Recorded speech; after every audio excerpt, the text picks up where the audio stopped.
इस स्कूल के प्रेम कहानी को याद करने के बाद मेरे दिल हलचल होने लगता है। यह प्रेम कहानी मेरी खुद की कहानी है। चलिए जानते हैं। उस समय मैं अपने स्कूल में पढ़ता था। मुझे पढ़ाई से काफी लगाव था। वैसे तो मैं पढ़ने में उतना तेज नहीं था, लेकिन मुझे और भी पढ़ना था और पढ़ाई में तेज होना था।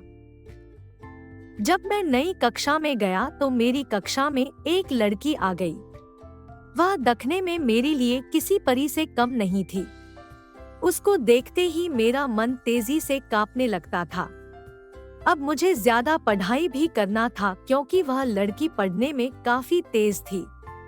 इसके लिए मैं काफी मेहनत के साथ पढ़ना चाहता था, लेकिन मुझे ना जाने क्या हो गया था। मुझे कुछ समझ में ही नहीं आ रहा था। सारा दिन और सारी रात मैं उसके बारे में सोचा करता था। उसके बारे में सोचकर मुझे अच्छा भी लगता था, लेकिन जब मैं पढ़ाई के बारे में सोचता था तो मुझे बहुत ज्यादा गुस्सा आता था। मैंने एक बार सोचा कि इसके बारे में मैं अपने दोस्तों से कहूं, लेकिन मेरी हिम्मत नहीं होती थी। इसी सब के चक्कर में रह गया और मेरी कक्षा का पहला परीक्षा सामने आ गया। मेरी तैयारी कुछ भी नहीं हुई थी। जब मैं परीक्षा के लिए अपनी कक्षा में गया तो मुझे खुद पर काफी गुस्सा आ रहा था। तभी मैं क्या देखता हूँ कि वह लड़की मेरी ओर आ रही थी। उसके चेहरे पर मुस्कान थी। वह काफी खुश लग रही थी। यह देखकर मैं कुछ देर के लिए अपने शरीर को हिला भी नहीं पा रहा था। उसको मुस्कुराता देखकर मैंने भी मुस्कुरा दिया। तब तक वह मेरी पास आकर बोली, कैसे हो? तुम तो अपने कक्षा के टॉपर हो। हर टीचर तुम्हारी तारीफ करते हैं। मैं बहुत दिन से तुमसे मिलना चाहती थी, लेकिन नहीं मिल पा रही थी। परीक्षा का तैयारी करना था। तुम तो परीक्षा के लिए तैयार ही होंगे? मैंने धीरे से कहा, हाँ, मैं परीक्षा के लिए तैयार हूँ। इस पर उस लड़की ने कहा, बहुत ही अच्छा। इसके बाद वह आगे अपनी सहेली के पास चली गई। मैं बस देखता रह गया। अब परीक्षा के लिए प्रश्न पत्र मिला।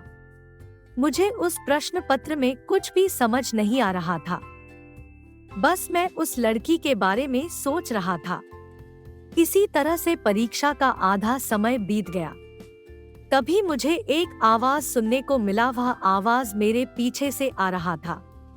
जब मैं पीछे देखा तो वही लड़की। अब मैं जमीन पर नहीं बल्कि आसमान की सैर कर रहा था। उसने बड़ी ही धीरे से मेरा नाम लेकर कहा, पेपर नहीं देना है क्या? अभी तक तुमने कुछ भी नहीं लिखा है। इस पर मैं कुछ बोलने वाला ही था तो फिर से वह लड़की बोली, अगर पेपर में कोई सवाल नहीं समझ नहीं आ रहा है तो मुझ गवार की मदद ले सकते हो। इसके बाद मैंने अपने प्रश्न पत्र को हल करना शुरू कर दिया। मुझे कुछ सवाल समझ नहीं आ रहे थे तो मैंने उस लड़की से पूछ ही दिया। उसने बड़ी ही समझदारी के साथ उस सवालों का हल बताया, जिससे किसी दूसरे को शक भी ना हो। इसके बाद मेरी कान में एक और आवाज आई। वह आवाज घंटी की थी। यह घंटी परीक्षा के समय का खत्म होने पर बज रही थी। हम दोनों ने अपने हल किए हुए पेपर को जमा किया और कक्षा से बाहर आ गए। हम दोनों काफी बात करने लगे। इसके साथ ही इस समय में हमें लंच भी करना था। हम दोनों ने पहली बार अपनी लंच को बांट कर खाया। अब मैं सोच रहा था कि मैं सपना देख रहा हूँ या यह सब हकीकत है। इसलिए मैंने उस लड़की से कहा, तुम थोड़ा मुझे चिकोटी काटो। इस पर उस लड़की ने कहा, क्यों? मैंने कहा, मुझे यकीन नहीं हो रहा है कि मैं एक सपना देख रहा हूँ या यह सब हकीकत है। इस पर उस लड़की ने बड़ी तेजी से चिकोटी कटा और कहा, क्या तुम मेरे दोस्त बनोगे? इस पर मैंने भी कह दिया, हाँ। अब हम एक दोस्त बन चुके थे। रोज हम काफी बातें करते और काफी समय एक साथ बिताते। हमारी परीक्षा भी खत्म हो गया और इस बार सबसे ज्यादा परीक्षा में अंक मेरा ही था। इसका सब कारण वह लड़की ही थी। तो दोस्तों, इस तरह से मेरी स्कूल की प्रेम कहानी शुरू हुई थी। मैंने जब तक स्कूल में पढ़ा उसके साथ ही रहा और कभी कोई टीचर भी हमें बुरा नहीं कहते या यह नहीं कहते कि तुम दोनों साथ ना रहा करो। यह इसलिए क्योंकि हम पढ़ने में अच्छे थे और हम दोनों एक लिमिट इतना ही पास थे।